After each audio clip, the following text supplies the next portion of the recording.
आपके हिसाब से इज्जत कमाने का सबसे बेहतर तरीका क्या है? अगर आप चौराहे पे या कहीं पे डिबेट कर पाते हैं पॉलिटिक्स में और बेहतरीन तरीके से लोगों को कन्विंस कर पाते हैं, वो बहुत अच्छा तरीका है इज्जत कमाने का, नाम कमाने का, शोहरत कमाने का। तो क्यों ना इस टॉपिक के ऊपर बातें करी जाएँ कि आप बेहतर तरीके से डिबेट कैसे कर सकते हैं, आप कैसे लोगों को कन्विंस कर सकते हैं और उसका एक साइंटिफिक तरीका या फिलॉसफिकल तरीका क्या है, अगर आप डिबेट में इंटरेस्टेड हैं या पॉलिटिक्स में इंटरेस्टेड हैं। दोस्तों, मेरा नाम है संदीप, मैंने पीएचडी करा है जेएनयू से और लगभग 12-13 साल से मैं डिबेटिंग कर रहा हूँ डीयू में, हिंदू कॉलेज में और अलग जगह पे। वहाँ की डिबेटिंग थोड़ी डिफरेंट होती है, लेकिन तब भी जो बेसिक्स हैं वो मैं आपको बता देता हूँ अगर आपको डिबेट करने में इंटरेस्ट है और डिबेट जीतने में इंटरेस्ट है। मैं जो फ्रेमवर्क यूज़ करने वाला हूँ, एक थिंकर हुए हैं अरस्तू, एरिस्टोटल, उनका जो फ्रेमवर्क है वो मैं बताने की कोशिश करूँगा कि कैसे आप लोगों को ज़्यादा आसानी से कन्विंस कर सकते हैं। ऑडियंस को दिमाग में रखते हुए, जो लोग सुनने वाले हैं उनको दिमाग में रखते हुए, जिसके साथ आप डिबेट कर रहे हैं उसको दिमाग में रखते हुए और खुद को दिमाग में रखते हुए। दोस्तों, जो वर्ड है उसको हम बोलते हैं ईथोस, पैथोस और लोगोस। कि कोई भी डिबेट जीतने का जो 3 क्राइटेरिया होता है, वो होता है क्रेडिबिलिटी, इमोशंस और लॉजिक। ये डिबेट जीतने के लिए इनफ है। अब एक-एक करके देखने की कोशिश करते हैं और उसको प्रैक्टिकल सेंस में समझने की कोशिश करते हैं, अगर आप डिबेट करना चाहते हैं। पहला काम जो मैं करता हूँ जब भी मुझे डिबेट करना होता है या नहीं करना होता, मैं ऐसे लोगों से डिबेट करना पसंद करता हूँ, जिनके पास बेसिक सेंस हो, मोरालिटी हो और जो गाली-गलौच पे उतर ना जाएँ। पहला तो आपको किनके साथ डिबेट करना है वो पता होना चाहिए। बहुत बार आप टीवी न्यूज़ में देखने की कोशिश करते होंगे, सीपी और बाकी जगह का वीडियो आता होगा, जहाँ पे लोग गाली-गलौच पे उतर जाते हैं या पत्रकार के सामने बोल रहा होता है, एक उसका गला पकड़ लेता है। ऐसी डिबेट में पार्टिसिपेट करने की ज़रूरत नहीं है। ये स्टेज्ड है और ये किसी भी लोकतांत्रिक देश के लिए अच्छा नहीं है। अगर आप लोकतंत्र में यकीन करते हैं, डिबेट में यकीन करते हैं, तो कुछ बेसिक रूल्स होते हैं, उनमें से है कि यहाँ पे केवल बातचीत होगी, कोई भी हाथापाई नहीं होगी, यहाँ पे एक सभ्य तरीके से बात होगी। ये 2 कंडीशंस होती हैं, अगर वो फुलफिल होती हैं, तब आप डिबेट करने की कोशिश करें। अभी गाँव में, चौराहों पे और बाकी जगह जहाँ जान-पहचान वाले लोग हैं, वहाँ अब भी डिबेट्स होती हैं, पॉसिबल होता है वो लोग साथ में बैठ के डिबेट करते हैं और शाम को अपने-अपने घर जाते हैं और एक अच्छा रिलेशन होता है। मेरा ये मानना है कि लोकतंत्र के लिए डायलॉग्स बहुत ज़रूरी हैं, डिबेट्स बहुत ज़रूरी हैं और उनके लिए एनिमोसिटी नहीं आनी चाहिए। मतलब है कि अगर मैं डिबेट करने की कोशिश कर रहा हूँ, मैं कहने की कोशिश कर रहा हूँ कि मेरे साथ डिबेट करो, इसका ये मतलब नहीं कि जो मेरे से अगेंस्ट बोलेगा वो मेरा दुश्मन है। और इस बात को एक बहुत बेहतरीन तरीके से एक किताब ने बताया है, किताब का नाम है हाउ डेमोक्रेसी डाइज़। उस किताब में एक खास बात ये है कि वो बताने की कोशिश करेगा कि लोकतंत्र के लिए सबसे खतरनाक क्या है। कि जब जो पॉलिटिकल आपका अपोनेंट है, उसको आप दुश्मन मानने लग जाएँ, वो लोकतंत्र के लिए बहुत खतरनाक है। और उन बातों से बचने के लिए आपको सही तरीके से डिबेट करना आना चाहिए। मैं बहुत बार देखने की कोशिश करता हूँ कि डिबेट का मतलब लोगों ने गाली-गलौज बना दिया है कि आप एक पॉइंट रखते हैं, अपोजिट पार्टी आके आपको या तो भक्त साबित कर देगी या दूसरा पार्टी आपको चमचा साबित कर देगा या दूसरा पार्टी आपको गाली-गलौज देगा। इनसे डिबेट खत्म नहीं होती। दूसरा एक इंसान आएगा जो आपको धर्म पे घेरने की कोशिश कर ये डिबेट नहीं है। डिबेट मतलब है कि मैंने एक पॉइंट्स कहा है, उसको क्या आप काउंटर कर सकते हैं, चाहे वो इतिहास के बारे में है, फिलॉसफी के बारे में है, राजनीति के बारे में है। क्रिकेट के बारे में भी डिबेट हो सकती है। लेकिन सारी डिबेट्स का जो आधार है वो लोकतांत्रिक व्यवहार है और वो अगर फुलफिल हो रहा है तो कौन से तरीके अपनाएँगे उसके बारे में बातें करते हैं। मैं पसंद करता हूँ डिबेट करना, बस सामने वाला डिसेंट होना चाहिए। अब दूसरी बातें करते हैं तरीकों के बारे में। जो पहला काम आपको करना है, जो बहुत इंपॉर्टेंट है वो क्रेडिबिलिटी है। क्रेडिबिलिटी के लिए मैं क्यों बोलता हूँ? अरिस्टोटल ये बताने की कोशिश करते हैं कि अगर आप किसी भी डिबेट में एंटर करते हैं तो एक इंसान है, अगर आप मेरे से डिबेट कर रहे हैं, मेरा पीएचडी पॉलिटिकल साइंस में है। मैं यूपीएससी कोचिंग में पढ़ता था, तो मेरी क्रेडिबिलिटी ये है कि मैं कॉन्स्टिट्यूशन को पढ़ता हूँ। हो सकता है कि मैं बेस्ट इंसान ना हूँ कॉन्स्टिट्यूशन जानने वालों में से, मेरे से बहुत लोग हैं जो बहुत टैलेंटेड हैं, बहुत मेहनती हैं, फिलॉसफी आती है, सारी चीज़ें आती हैं। लेकिन मैं इस लेवल पे हूँ कि मैं डिबेट इसको अच्छे तरीके से कर पाऊँगा और अगर आप मुझे कॉन्स्टिट्यूशनल एक्सपर्ट के तौर पे जानते हैं कि कभी भी मैं डिबेट करने जाऊँगा तो आपको लगेगा ये इंसान जो बोलने की कोशिश करेगा, क्रेडिबल बोलने की कोशिश करेगा। तो क्रेडिबिलिटी बहुत इंपॉर्टेंट है। अब इसमें नुकसान किन बातों से होता है? मान लीजिए कि मैं कॉन्स्टिट्यूशन पे बातें कर रहा हूँ और आपको पता है कि मैं झूठ भी बोलता हूँ खूब, तो ये मेरी क्रेडिबिलिटी के लिए डेंजरस है। अभी जितनी भी टीवी पे डिबेट्स होती हैं, उसमें से कुछ स्पोक्स पर्सन हैं जिनकी बातों को आप कभी सीरियस नहीं लेते। उसका रीज़न यही है कि वो क्रेडिबल नहीं है। क्रेडिबल मतलब है कि जो बातें वो बोलने की कोशिश करेंगे, आपको लगेगा ये सच भी हो सकता है, झूठ भी हो सकता है। तो क्रेडिबिलिटी एस्टेब्लिश करने का है एक तो एक्सपर्टीज़ कि जो भी आप डिबेट करने की कोशिश कर रहे हैं, उस वहाँ आप किस लेवल तक जानते हैं। उस एरिया में आप किस लेवल तक जानते हैं। तो मेरे से बातें करेंगे पॉलिटिकल साइंस में मैं काफ़ी चीज़ें जानता हूँ, फिलॉसफी में काफ़ी चीज़ें जानता हूँ, क्रिकेट में काफ़ी चीज़ें जानता हूँ, मैं मैथ्स में उतना नहीं जानता, मैं साइंस में और इकोनॉमिक्स में उतनी चीज़ें नहीं जानता हूँ। तो मैं पॉलिटिकल साइंस, कॉन्स्टिट्यूशन में और पॉलिटिक्स, फिलॉसफी में क्रेडिबल ज़्यादा हो जाऊँगा, ना कि इकोनॉमिक्स में और दूसरे डिसिप्लिन में। तो ये बात है क्रेडिबिलिटी के बारे में। दूसरा है सच बोलने के बारे में कि अगर आप डिबेट कर रहे हैं, चौराहे पे बैठ के, कहीं भी बैठ के डिबेट करने की कोशिश कर रहे हैं और आप बहुत ज़्यादा व्हाट्सएप यूनिवर्सिटी के फैक्ट्स यूज़ करने की कोशिश कर रहे हैं, कहीं न कहीं आपकी क्रेडिबिलिटी डाउन हो जाएगी, क्योंकि वो सच्चाई से मैच नहीं करेगा। आप भारत के कल्चर के बारे में बात करेंगे, रिलीजन के बारे में बातें करेंगे और रिलीजन के बारे में आपके पास जानकारी नहीं होगी, तो लोगों को लगेगा ये तो लफ़ाज़ी कर रहा है। तो कैसे भी करके क्रेडिबिलिटी डेवलप करो, अगर आपको डिबेट जीतना है, क्योंकि लोग तो पहले तो परसेप्शन होगा ना कि ये इंसान आया आज डिबेट करने। तो परसेप्शन आप कैसे बनाते हैं? वो एक्सपर्टीज़ से बनाते हैं, वो सच बोलने से बनाते हैं और अथॉरिटी से बनाते हैं। तीसरा जो तरीका होता है कि मैं कोई भी चीज़ करने की कोशिश करूँ, मेरे अंदर वो आना चाहिए कि मैं ये बात बोलना चाहता हूँ। तो 3 बात है, एक्सपर्टीज़, सच बोलने की काबिलियत और जिस अथॉरिटी से मैं कह रहा हूँ, उससे क्रेडिबिलिटी बनती है। क्रेडिबिलिटी में लोग यकीन करते हैं, कहीं न कहीं आपको एक अपर हैंड मिल जाता है कि यार ये इंसान नॉलेजेबल है, इसको सुना जाना चाहिए। तो आपको ध्यान से सुनेंगे तो उनको आपकी बातें लॉजिकल भी लगेंगी। तो जनता आपकी बात सुने, इसके लिए भी क्रेडिबल बनना है।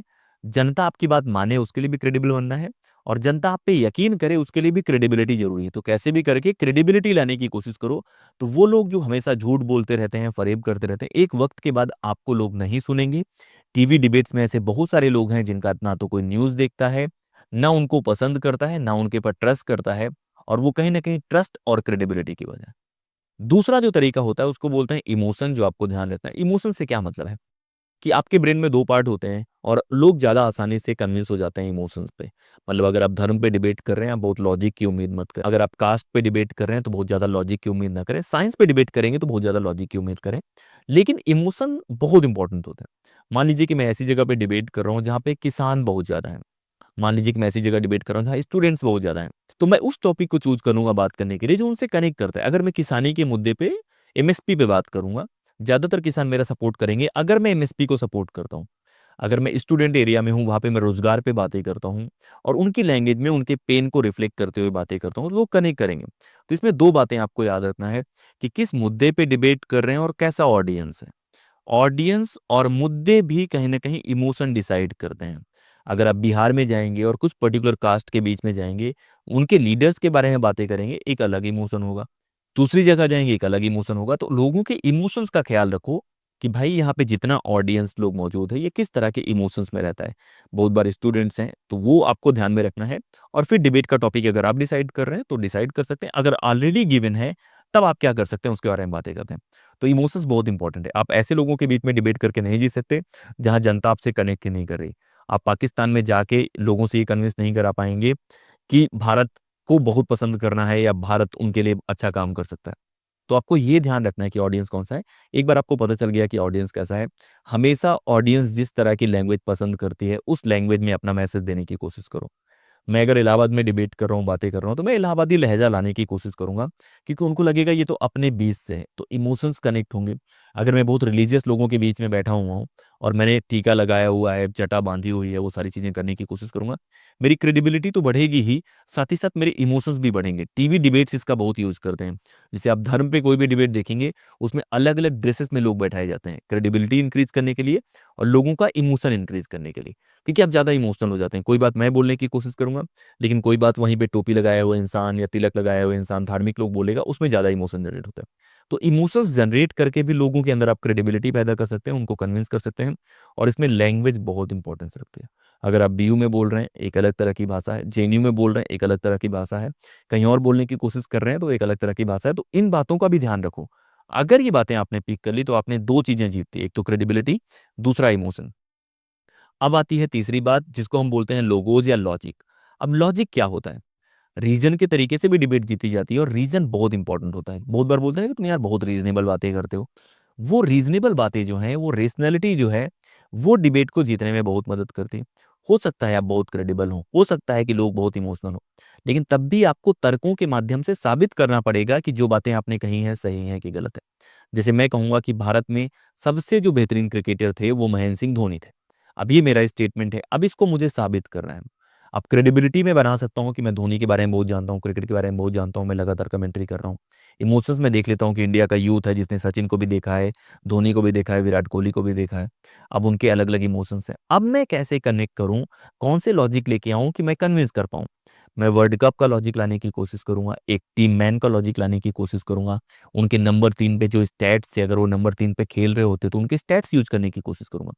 तो लॉजिक लाने का पहला रूल है कि आप सच को लाने की कोशिश करें, डेटा का यूज़ करें। बहुत बार लोग क्या करते हैं, वो कुछ भी बोलते रहते हैं कि अच्छा इतिहास ये था, वो नहीं करना। आप रेफ़रेंस के साथ आपको बताना पड़ेगा।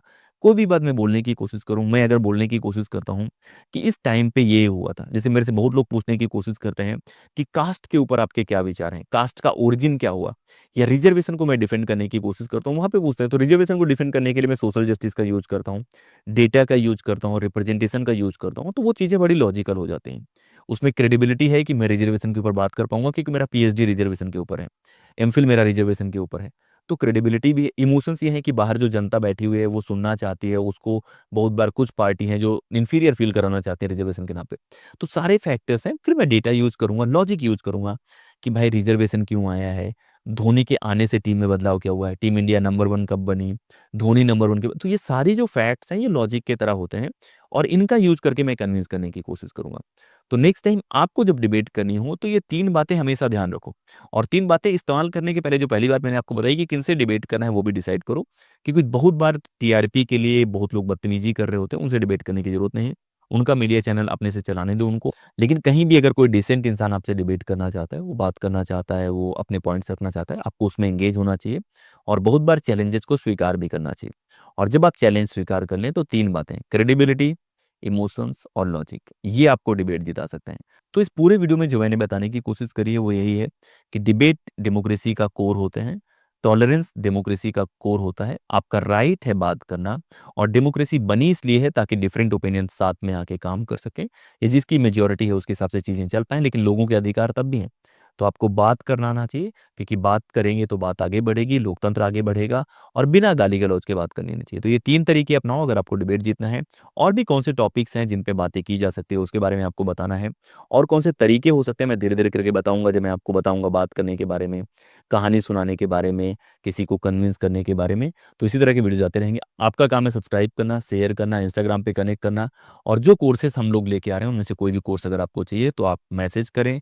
एसे राइटिंग का कोर्स आपको मिलेगा कि एसे अच्छा कैसे लिखते हैं, पब्लिक स्पीकिंग का कोर्स आपको मिलेगा, यूजीसी नेट पेपर 1 का कोर्स मिलने वाला है, उसकी नोट्स मिलने वाली है और कौन से कोर्सेज़ हैं जो आपको लगता है जो मैं अच्छा कर सकता हूँ, जहाँ पे आपको इम्पैक्ट पड़ सकता है लाइफ में, उसके बारे में बताने की कोशिश कीजिए। इस वीडियो में इतना ही। जय हिंद।